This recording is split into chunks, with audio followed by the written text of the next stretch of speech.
Good morning. मैं हूं doctor Reema दादा। मैं प्रोफेसर हूं department of anatomy All India Institute of Medical Sciences New Delhi की and also the faculty in charge of the lab for molecular reproduction and genetics and I am also the in charge of the media cell.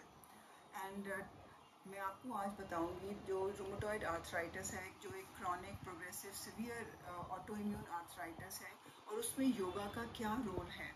तो जैसे ये बताया, ये गठिया को जो रोग है इसमें हमारे जॉइंट्स में बहुत पेन होती है, स्वोलन होते हैं, इन्फ्लेम हो जाते हैं और इनमें काफ़ी ज़्यादा ये डिसफिगर हो जाते हैं। इनमें जॉइंट्स बहुत पेनफुल और ये रेड हॉट इन्फ्लेम्ड ये जॉइंट्स हो जाते हैं। और इनको देखा गया है कि इसमें नॉट ओनली जॉइंट्स को असर होता है पर इसमें एक्स्ट्रा आर्टिकुलर सिम्टम्स भी होते हैं। For example in the lung, in the heart, in the skin, in the brain.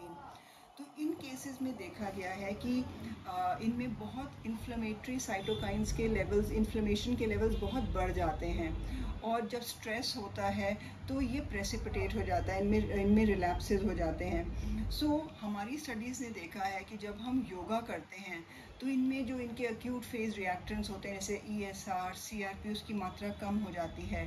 जैसे कई इन्फ्लेमेटरी साइटोकाइंस होते हैं जैसे इंटरल्यूकिन 17 जिसके कारण जॉइंट में इरोजन हो रही है, जॉइंट में इन्फ्लेमेशन है, उसकी मात्रा कम हो जाती है। जो ट्यूमर नेक्रोसिस फैक्टर है जिसके कारण हम देखते हैं कि जो बोन का इरोजन होता है, डिसफिगर हो जाती है क्योंकि जॉइंट डिसफिगर हो जाता है, वो ट्यूमर नेक्रोसिस फैक्टर के बढ़ने से होता है और योगा करने से उसकी लेवल्स भी कम हो जाते हैं। जो एक्स्ट्रा आर्टिकुलर सिम्टम्स होते हैं ब्रेन में, हार्ट में, लंग में, वो इंटरल्यूकिन 6 के कारण होते हैं। अगेन इन्फ्लेमेटरी साइटोकाइन है जो उसकी मात्रा बढ़ जाती है और वो भी हमने देखा है योगा करने से उसका लेवल कम हो जाता है। इन एडिशन टू दैट ये देखा गया है कई जैसे चेंजेस आ जाते हैं हमारे जीन में, जैसे HLA-G जीन है जिसके कारण उसके लेवल कम हो जाता है, HLA-G का लेवल कम हो जाता है। पर हमने देखा है योगा से उसका लेवल फिर बढ़ने लगता है जिसके कारण, और हमने देखा कि जो एंटी इन्फ्लेमेटरी साइटोकाइंस थे उनकी मात्रा बढ़ जाती है, लेवल्स बढ़ जाते हैं।